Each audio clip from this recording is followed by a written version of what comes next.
Hi YouTube! Several of you have asked me to show you my makeup brushes and give a quick tutorial on the brushes and what they're for.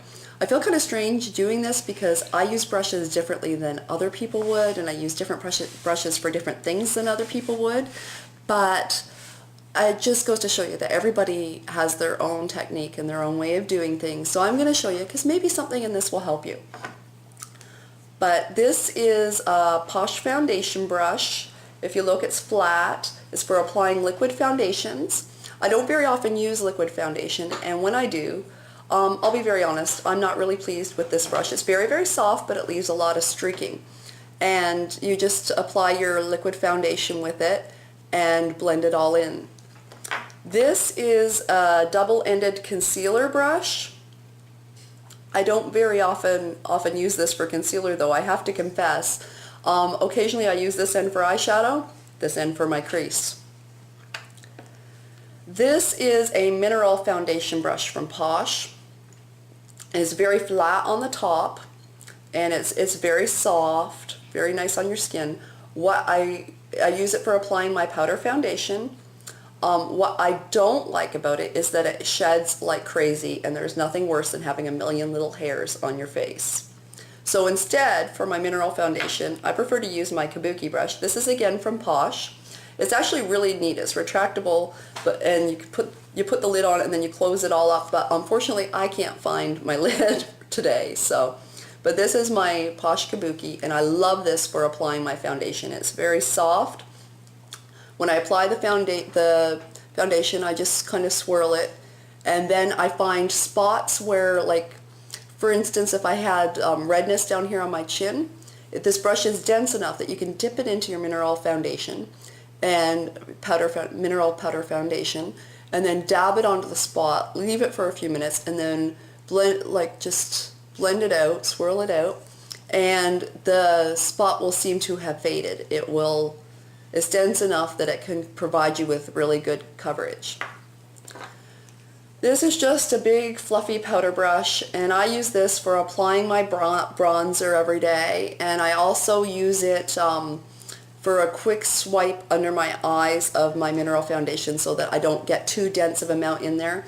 Because this brush is a powder brush, it's much looser and not very dense, so when you go under there, you're not getting as much product under there. This is from Annabelle. This is supposed to be a powder brush, but I use it for after I contour my face. I use it to blend out all the colors that I used for contouring.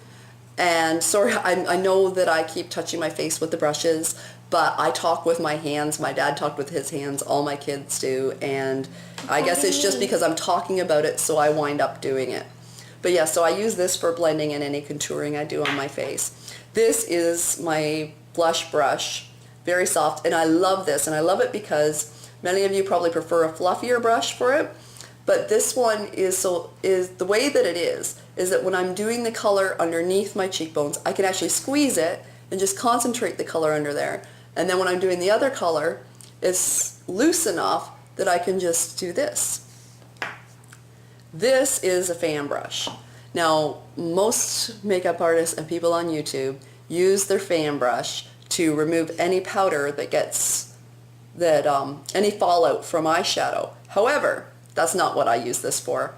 If I'm going to remove fallout from eyeshadow, I'll go to the brush that I prefer for bronzer, my big powder brush. I use the fan brush, and this is a really old one. I can't tell you what company made it. It's falling apart, but I love it. If I just want a sheer wash of color on my cheekbones, see how that's the perfect size to just go over your cheekbones very lightly? And that's what I use this brush for.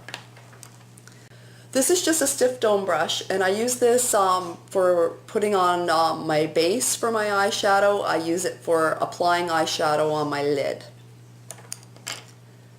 If you see this has a little point to it. I use this in my crease when I'm applying crease color, and I've occasionally used it to apply eyeshadow as eyeliner before too when I'm applying it wet. And this is my holy grail, my big fluffy brush that I use for most of my blending of the crease. And occasionally I will also use this to apply my highlight color if I want it to appear very natural. This is my angled brush. This one's by Annabelle. And I use this brush a lot of gurus on YouTube use it like to do their eyeliner. Some use it to do under their eye. I use it most often to do my outer V. I just find it easier to work for me to work with. This is a little stiff dome brush, and I use this for applying eyeliner for when I'm using a powder or a gel liner. This is a fluffy angled brush, and I like to use this one for applying my highlighter shade a lot of times because it's very nice and dense and it works the color right in there. And then this one is supposed to be a dome eyeshadow brush. Most people use it for that. I find it way too big for my eyelids, so I use this to blend the crease color into the highlighter color. And I also use another one of those brushes to do my contouring. Now most of the people on YouTube you'll see use an angled contouring brush like this. And when they do, it's to contour. But I find for my face, I don't know if you can tell, but I have a very tiny face. And I find this is just way too much area for my face. So I just like to use this, which is supposed to be a dome eyeshadow brush, and I just apply what I'm using to contour in here like this, and then I just go like this with the color. When I do around my jawline and around my nose. And I find this brush is much easier for me to work with because my face is very tiny, and this is just I just find it's way too much, and I wind up looking like a clown if I use one of the regular contouring brushes. Now this brush I like to use, it's a flat shader brush, and what I like to use it for is adding a little bit of frost right on my brow bone. I've also used it to put color underneath my lower lashes, and occasionally if I'm working with two colors in the crease, sometimes I'll work with a lighter shade here and then a darker shade here to make the color more graduated. And when I do that, I'll use this brush because it's so, I don't know if you can see how narrow that is on the end, but it just makes it very nice and very thin.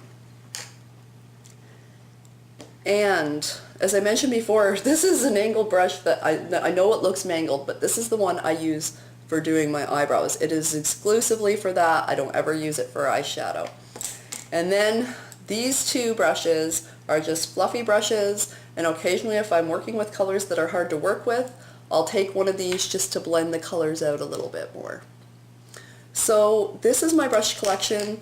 I really hope you enjoyed seeing it. I know a lot of you wanted to, and that was my little brush tutorial explaining what the brushes are for. If you would like me to go into more detail about any of the brushes, let me know. As for using brushes for application, I'm going to be doing like my preparation for makeup and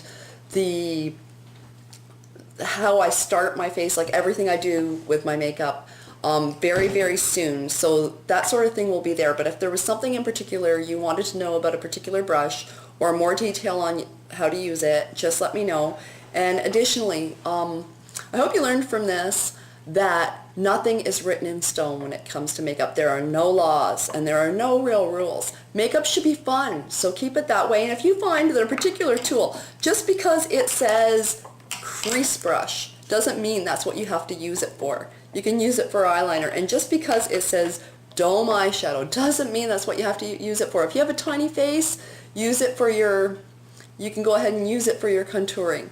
Just, you know, nothing's written in stone. Have fun and use the tools the way they work best for you. Bye, YouTube.